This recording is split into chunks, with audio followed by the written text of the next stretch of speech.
Kentucky's Democratic Governor Andy Beshear is joining us now. Mr. Governor, I appreciate your making time to talk to us. You just heard the Vice President, J.D. Vance, say that keeping gas prices down, that's the number one goal in the Iran war. He says the number two goal is ensuring Iran never gets a nuclear weapon. Governor Beshear, are you clear on what the administration's objective is here?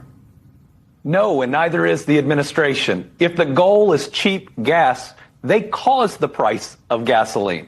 They started this war with Iran. Before Trump and Vance's decision, the Strait of Hormuz was open. Iran didn't think that it could control it in the way that it currently is. All they've done is created a stronger Iran, skyrocketed the price not just of gasoline, but of diesel. So every farmer in America is also feeling it. The American people, just with the cost of everything being so high, need to know the price of gas you see every day is 100% the president's fault. And, sir, among those who should be pushing for answers on Iran, of course, your senior senator, Kentucky's senior senator, Mitch McConnell. It was last Thursday, now 8 days ago, that he was released from rehab. Have you received any new information on his condition or how soon he will be back to work on behalf of the people of Kentucky? I've received absolutely nothing, and that's the same that the people of Kentucky have received. This is why the Senate feels broken. These guys don't think that they have a boss when the people of Kentucky are their boss. They don't feel like they're accountable whatsoever. It's Mitch McConnell not showing up for work for 2 months and refusing to call into one news show or create one video for the constituents that he's supposed to serve. But then it's also the Republican leadership. John Thune saying it's not his job to determine if Mitch McConnell even has the capacity to continue, that's somehow just between the people of Kentucky and him. And while Mitch McConnell won't show up for his job, Congress won't do their job. They won't stop the president from unlawful tariffs that are raising the price of groceries. They won't push back on this war of choice in Iran, which has skyrocketed the price of gasoline. They won't stop these terrible cuts to food assistance and have actually supported the president in the big, ugly bill that's shuttering rural hospitals.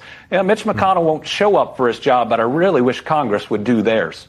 You said there's only so much that you can do here, but have you done everything in your power to sort of move the ball forward on this to try to force this situation? I have. And let me first make sure I say, I hope Mitch McConnell is okay. I've known him most of my entire life. I want him to get better, but I just believe he has a responsibility to talk to the people of Kentucky. And I don't think that's asking a lot. He could call into your show for a couple minutes. He could call into Fox News. I don't really care where he does, but just give the people some reassurance and shut down any and all of these conspiracies. But what we've learned is for a vacancy to occur in the Senate itself has to declare that vacancy. If a governor could just claim someone doesn't have capacity and call an election, imagine how many times in the past that would have happened. So a state officer can't just unilaterally do that to a federal officer. But I just think that it's bigger than just Mitch McConnell, though I think he's ruining his legacy by this. It's about a Congress and Republican leadership that think that they don't answer to the people of their states and certainly aren't doing their constitutional duty to be a separate, independent branch of government and a check on this out-of-control president. Should there be new legislation on congressional term limits? Yes, we need more than that. We need a fix the darn government constitutional amendment because way too much is broken. The first part should be to outlaw this partisan gerrymandering we are seeing all over the country and enshrine part of the Voting Rights Act right there in the Constitution so no rogue Supreme Court can ever do what this one has done. Do you support, sir, what Democrats in states like California have done in response? Oh, I do, because they didn't have a choice. You know, you can't unilaterally disarm, but let's have a constitutional amendment where it never happens again, where neither party can do it. Let's set those term limits, and not just term limits for Congress. Let's set them for the Supreme Court, too, so you can't game when somebody steps out and trying to put someone in that'll serve for a period of time. Let's overturn Citizens United. Let's actually fix the problems with government. Governor, let me ask you, you're chair of the Democratic Governors Association right now. We're 3 months to the midterms, even less than that, as you know well. Obviously, there is broad disapproval of the way Donald Trump has handled his time in office this second term. But Democrats, according to recent polling, the number has their approval as a party at roughly 41% right now. What do you believe is the cause of that?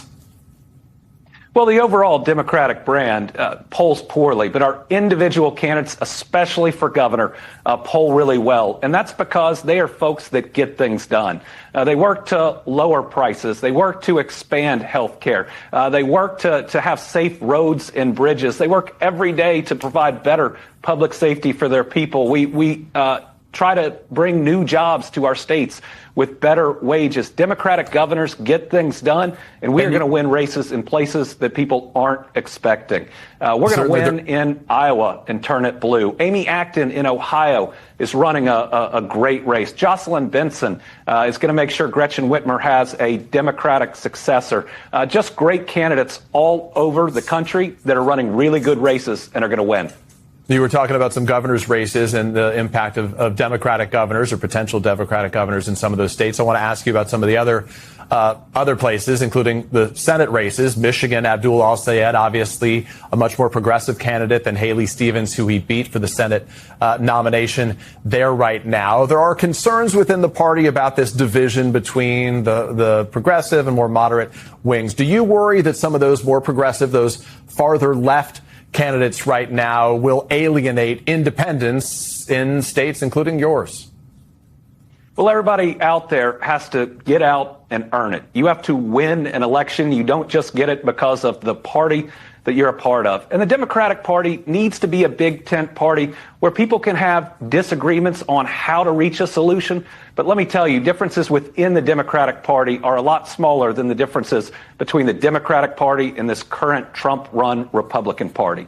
Whether you're a progressive or a moderate, and I really hate those labels, you believe that every child should have enough to eat. You believe that every child should get a good education. You want people to be able to see a doctor when they're sick. Compare that to the Republicans, whose big, ugly bill has torn food assistance away from 11,000 Kentucky kids. 11,000 kids in my state are going hungry that weren't before this Republican Party. You see rural hospitals shuttering all over the United States because of what they've done. I don't agree with some of the policy proposals of some candidates that are running, but at least they want to fix the problems that are out there, while Republicans are only making them worse. Andy Beshear, Governor, I appreciate your sticking around for a couple more seconds. There's so much to talk about with you, and one of those major issues that has been resonant around the country, certainly it's an issue that's top of mind for you, is the idea of data centers right now. You signed an executive order just this week to rein them in. You said the Trump administration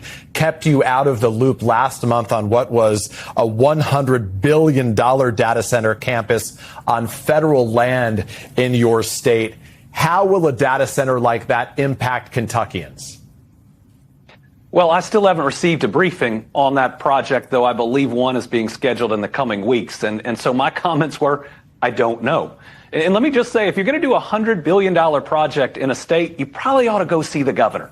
The governor runs the cabinets that do all the environmental permitting. You can't operate without an air and a water permit. They run all the cabinets that do the inspections of the buildings before you can actually open. So if you're going to invest $100 billion to build something, you probably ought to go talk to the person in charge of that state. But when it comes to data centers generally, I believe that these are intensely local decisions.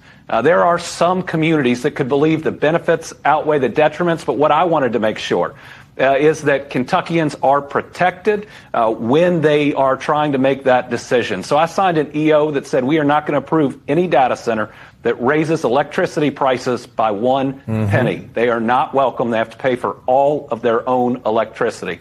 Number two, they've got to pay their fair share of taxes, because you're not creating a huge number of jobs, but you could double the budget of some school systems. And so that's something a local community might want to consider, but only if they're not trying to negotiate their way out of paying their fair share.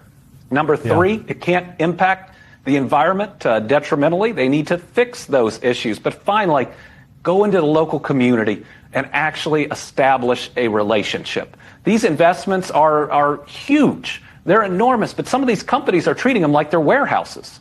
This is going to be an important town wherever you are, an important county. Treat them like it. If I can, one final question before I let you go here. I know I don't expect you, as it relates to 2028, to make a formal announcement here about whether you do plan to run or not. But is it fair to those who are keeping a close eye on the Kentucky Democratic Governor, Andy Beshear, that we will know by the start of 2027 whether you are in or out? I don't have any timeline, but I'll say this. I will not leave a broken country to my kids or anyone else's. I don't know exactly what that looks like. But I will tell you, I thought after my 2023 reelection, I was done. But I cannot leave a country so divided. I cannot leave a country where the president is attacking public education. I can't leave a country where a president has unlawful tariffs that are attacks on the American people. And I worry that our kids are starting to think that this president's actions are normal. So I'm going to be in this fight one way or another, making sure that we can provide the same type of stable United States of America that is the leader of the free world and not the bully on the playground to our kids and grandkids. Governor Andy Beshear, the Democratic governor of the great state of Kentucky. Governor, I started my career in Lexington, Kentucky there, 27 News First. I got plenty of old friends still in your community, so please say hi to everybody there. I hope next time we can have this conversation in person. I appreciate your time. I'll do it, and congratulations on the show. I'm grateful for you and for your time today. Thanks so much.